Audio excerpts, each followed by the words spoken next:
Hello everyone, आप सबका स्वागत है आपके अपने ही चैनल इंग्लिश हंटर पर। और आज का जो वीडियो है हिंदी से लेकर इंग्लिश तक की ट्रांसलेशन का है। तो चलिए हम बिना किसी देरी के वीडियो को शुरू करते हैं। तो सबसे पहले आप यहाँ पे एक सेंटेंस देख रहे हैं, तुम्हारे होने या ना होने से मुझे कोई फर्क नहीं पड़ता।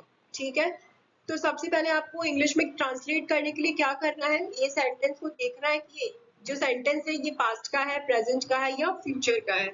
ठीक है, तो सबसे पहले जब आप पढ़ते हैं तो आपको फ्यूचर का नहीं लग रहा, पास्ट का नहीं लग रहा, तो बिल्कुल प्रेजेंट का है। ठीक है, सबसे पहले आपको क्या करना है, इन सारे हिंदी शब्दों की इंग्लिश मीनिंग निकालनी है। तो वो निकाल लेते हैं हम। ठीक है, तुम्हारे होने, तुम्हारे, ठीक है, यू, ठीक है, होने या ना होने से देयर और नॉट। ठीक है, मुझे, मी, कोई फर्क, मैटर, नहीं, नॉट, पड़ता, डजंट। ठीक है, अब हमने इन सारे शब्दों की इंग्लिश मीनिंग निकाल ली है। अब हम इससे एक मीनिंगफुल इंग्लिश सेंटेंस बनाएंगे। ठीक है, तो वो कैसे होगा, सबसे पहले आप ये देखिए कि ये जो एक लाइन है उसमें दो सेंटेंस है। वो कैसे, अगर आप ध्यान से देखेंगे तो तुम्हारे होने या ना होने से मुझे कोई फर्क नहीं पड़ता, मुझे कोई फर्क, अगर हम ये सेंटेंस ना ले, तुम्हारे होने या ना होने से ना ले, सिर्फ इतना ही ले, मुझे कोई फर्क नहीं पड़ता, तो ये एक सेंटेंस है ना। तो इसी तरह से यहाँ पर दो सेंटेंस है, वो मैं तुम्हारे होने या ना होने से एक सेंटेंस, कोई फर्क नहीं पड़ता दूसरा सेंटेंस। ठीक है, चलिए, तो इसमें आप एक चीज ये भी देख सकते हैं कि यहाँ पर कोई सब्जेक्ट नहीं है। ठीक है, यहाँ पर हम बात किसके बारे में कर रहे हैं, यहाँ पे हम बता रहे हैं कि तुम्हारे होने या ना होने से मुझे कोई फर्क नहीं पड़ता, मतलब खुद के बारे में बात हो रही है। लेकिन आई तो यहाँ है ही नहीं पूरे सब्जेक्ट में, पूरे सेंटेंस में आई नहीं है, यहाँ पे कोई सब्जेक्ट ही नहीं है। लेकिन आपको पता होना चाहिए कि कोई भी सेंटेंस बिना सब्जेक्ट के कंप्लीट नहीं होता। ठीक है, तो इसकी सेंटेंस कैसे बनेगी, it doesn't matter to me, मुझे कोई फर्क नहीं पड़ता। देखिए यहाँ पूरे में इट कहीं नहीं था, लेकिन मैंने इट को यूज किया, क्यों, इट को एज अ सब्जेक्ट यूज किया गया है। इट जो है ना एक डमी सब्जेक्ट है, मतलब वो सब्जेक्ट है जहाँ पे हेल्पिंग वर्ब के आगे लगता है। अगर हेल्पिंग वर्ब के आगे कोई रियल सब्जेक्ट नहीं है तब हम डमी सब्जेक्ट का यूज करते हैं, और डमी सब्जेक्ट सिर्फ दो होते हैं, इट होता है और देयर होता है। ठीक है, तो इसीलिए यहाँ पे इट का इस्तेमाल हुआ है। Okay, it doesn't matter to me, मुझे कोई फर्क नहीं पड़ता whether you are there or not. ठीक है, वेदर का यूज क्यों किया है, यहाँ पे वेदर भी नहीं है लेकिन वेदर को भी मैंने यूज किया इसलिए क्योंकि वेदर को हम तब यूज करते हैं जब हमारी चॉइस रहती है, किसी चीज में हमारी चॉइस है, मतलब तुम रहो या ना रहो मुझे इससे कोई फर्क नहीं पड़ता। ऐसा एक एग्जाम्पल लेते हैं, जैसे we will go to the market whether it will rain or not, बारिश हो या ना हो हम मार्केट जाएंगे, मतलब अपनी चॉइस, हमने अपनी मन बना लिया कि बारिश हो या ना हो इससे कोई फर्क नहीं पड़ रहा है, मैं तो मार्केट जाऊंगी। ठीक है, तो उसी तरह से तुम हो या ना हो मुझे कोई फर्क नहीं पड़ता। तो ऐसे सेंटेंस में हम वेदर का यूज करते हैं, और वेदर जो है एक तरह से कनेक्टर है, दो शब्दों, दो सेंटेंस को जोड़ने का काम करता है। ठीक है, एक दूसरे से, उसका काम तो कब का खत्म हो गया। ठीक है, अब क्या होगा, ये तो पास्ट का है ना, क्योंकि उसका काम था जो खत्म हो गया, तो मतलब एक तरह से ये पास्ट का है। ओके, चलिए इन सब की पहले इंग्लिश मीनिंग निकाल लेते हैं। उसका हिज, लड़की के लिए हर का यूज होता है, काम, वर्क। ठीक है, कब का, लॉन्ग अगो। अब यहाँ पे जो कब है ना वो क्वेश्चन नहीं है, इसमें जस्ट पूछा बताया गया है कि कब का खत्म हो गया, कब का मतलब कि एक तरह से सेंटेंस है, तो कब का यहाँ पे क्वेश्चन नहीं है।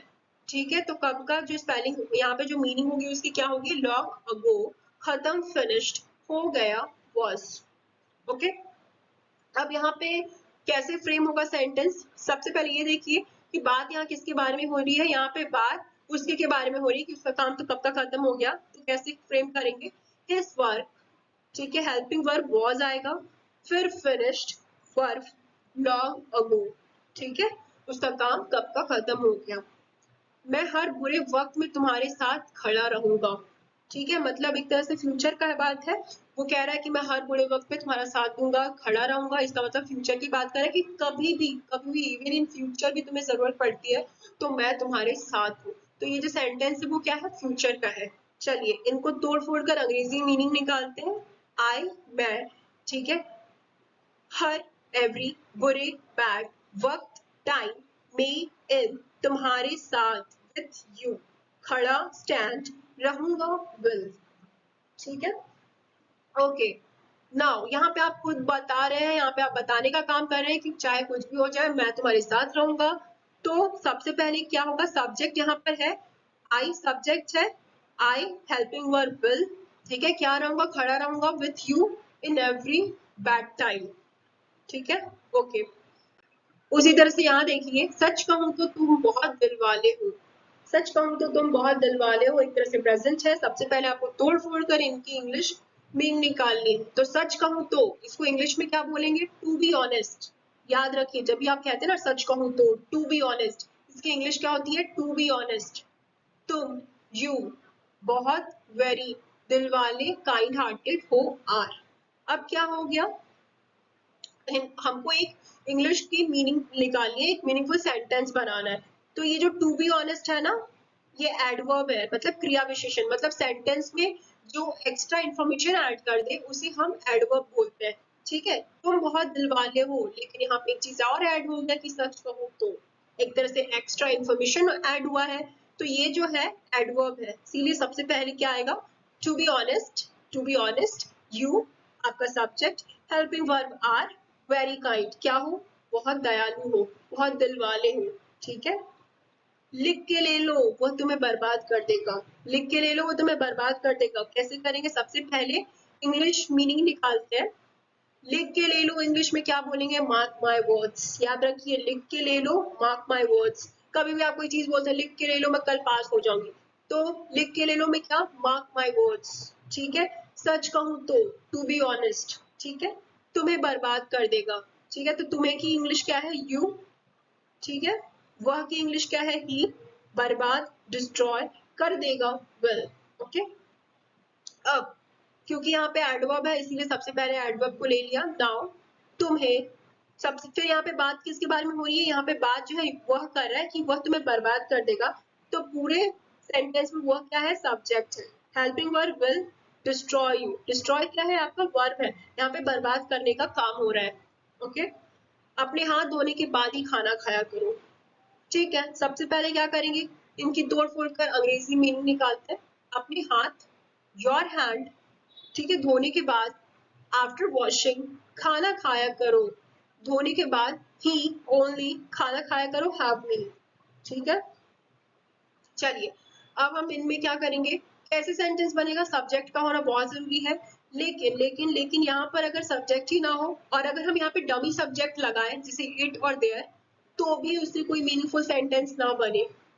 तो क्या करेंगे, तो एज इट इज लिख देंगे, जो है वही लिख देंगे, हैव अ मील, ठीक है, हैव मील, ठीक है। हैव के आगे अगर हम इट लगाएंगे तो इट हैव मील, कोई सब्जेक्ट कोई सेंस बन रहा है क्या, नहीं बन रहा है। देयर हैव मील, कोई सेंस बन रहा है, नहीं बन रहा है। तो क्या करेंगे, एज इट इज लिख देंगे, have meal only after washing your hands, ठीक है।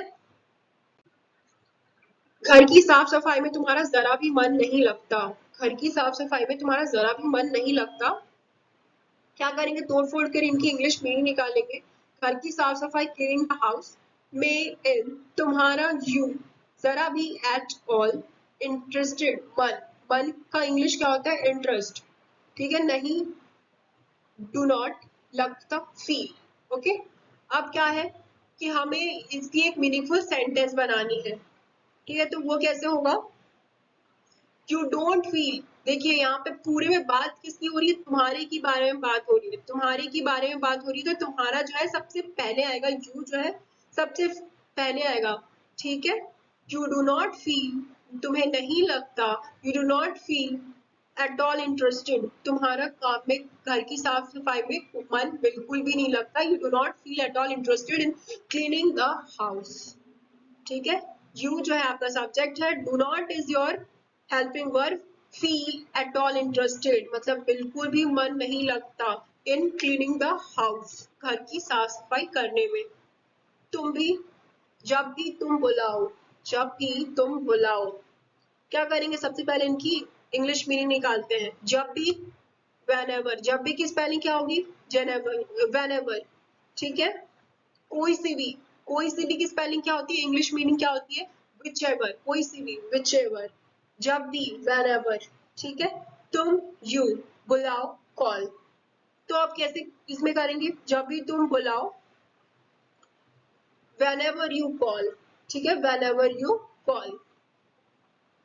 बहुत हो गया, अब मैं उससे बात करना बंद कर दूंगा, ठीक है, बहुत हो गया, तोड़ फोड़ कर इंग्लिश मीनिंग निकालते हैं, ठीक है। बहुत हो गया, इनफ इज इनफ, बहुत हो गया का स्पेलिंग क्या होता है, मीनिंग क्या होता है, इनफ इज इनफ, याद रखिए। कुछ चीजें हैं जिनकी अंग्रेजी मीनिंग आपको याद करनी पड़ेगी, जैसे बहुत हो गया, ठीक है, अब तो हद हो गई, ओके।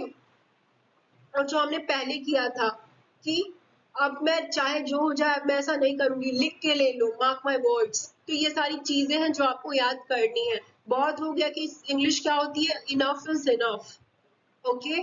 अब नाउ मैं, आई, उससे, हिम, बात, टॉकिंग, करना बंद, ठीक है, बात करना, टॉकिंग टू, बंद, स्टॉप, कर दूंगा, विल, ठीक है, मतलब फ्यूचर की बात हो रही है।